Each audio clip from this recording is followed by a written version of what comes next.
Tuhan Yesus, kami datang kembali untuk mengucap syukur dan terima kasih pada pagi hari ini. Kami bersama keluarga kami untuk memuji dan menyembah Tuhan. Nah, saatnya kami akan mendengarkan firman-Mu. Firman ini menjadi berkat bagi semua orang yang mendengarkan dan melihat kebenaran-Mu saat ini. Merupakan satu ibadah online. Kiranya Tuhan memberkati demi nama Yesus Kristus Tuhan. Haleluya. Amin. Salam. Salam.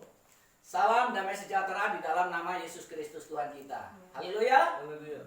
Bapak Ibu sekalian, saudara-saudara yang kekasih di dalam Yesus Kristus, ini kami khotbah untuk semua umat yang ada, yaitu di dalam Yesus Kristus. Kami membawa firman Tuhan ini tentang kebangkitan Tuhan Yesus Kristus. Mari kita semua mengikuti firman Tuhan pada pagi hari ini, yaitu kita angkat dengan satu firman Tuhan yang ada di dalam Injil Matius pasal yang ke-28. Mari kita baca bersama-sama Injil Matius pasal yang ke-28. Mari kita bangkit berdiri. Kita baca bersama-sama. 1, 2, 3. Karena itu pergilah jadikanlah semua bangsa dan baptislah mereka dalam nama Bapa dan Anak dan Roh Kudus. Amin. Ya, silakan duduk. Bapak Ibu Saudara sekalian, firman ini mengatakan bahwa kita semua adalah umat yang telah ditebus, yang sudah dipanggil, dipilih, ditetapkan untuk menjadi murid Tuhan. Ya. Sehingga sebagai seorang murid di sini pasti kita harus taat perintah guru. Yaitu firman Tuhan mengatakan guru kita adalah Tuhan Yesus Kristus. Dan ia setelah mengalami satu salib Kristus, kemudian mati 3 hari kemudian bangkit, dan kemudian menampakkan kembali kepada semua murid-murid dan beberapa orang yang lainnya, dan banyak orang yang melihat bahwa Yesus Kristus telah menampakkan selama 40 hari 40 malam. Nah, kemudian di sini di suatu saat ia bersama-sama murid-murid dan ia mengajar tentang yaitu firman Tuhan yang memberikan satu perintah. Pergilah ke seluruh dunia, jadikan semua bangsa muridku, dan baptislah mereka dalam nama Bapa, Putra, dan Roh Kudus, dan seterusnya. Di sini juga aku akan menyertai engkau hingga sampai kesudahan zaman, dan ajarlah mereka ya di dalam yaitu perintah-perintahku. Yaitu adalah yang disampaikan oleh Tuhan Yesus pada saat itu sebelum ia terangkat dan memberikan pesan dan perintah ini. Nah, apa yang dipesankan, apa yang diperintahkan oleh Tuhan Yesus Kristus tidak lain dan tidak bukan adalah memberitakan Injil. Memberitakan Injil di dalam Yesus Kristus. Injil itu adalah Injil Matius, Markus, Lukas, dan Yohanes. Dan Injil itu sendiri adalah Injil yang telah menjadi yaitu bagian di dalam hidupnya.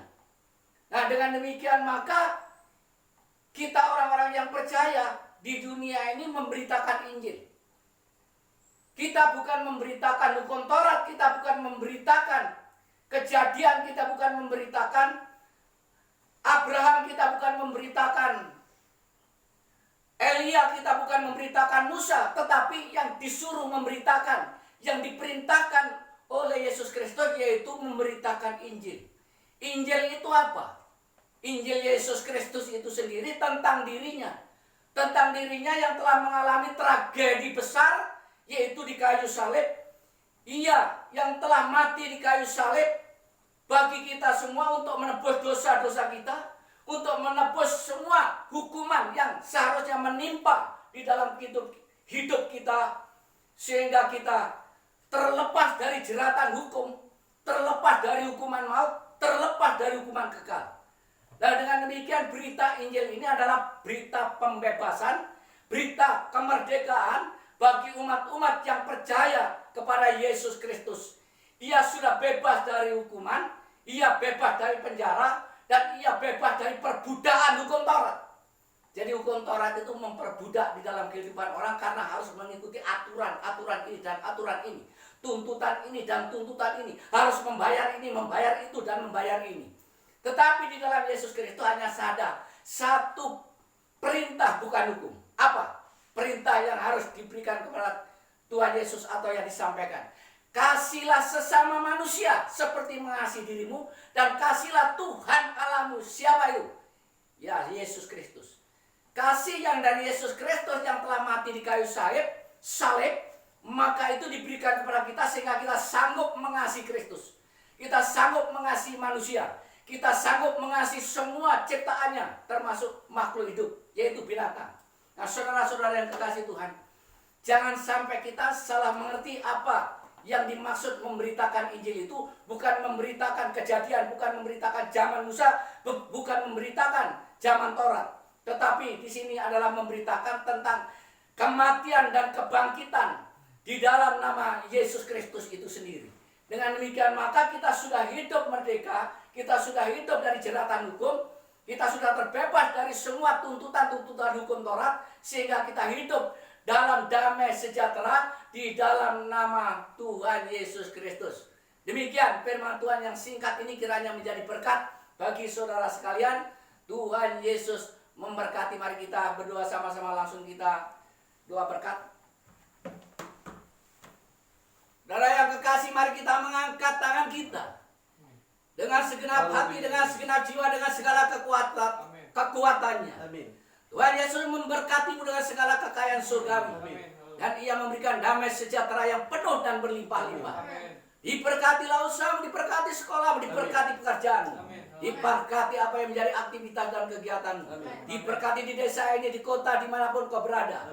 Diberkati di dalam nama Yesus Kristus yang percaya diberkati. Mari kita sama katakan amin. Tuhan memberkati, Tuhan berkati, Tuhan berkati, Tuhan berkati, Tuhan berkati. Nah.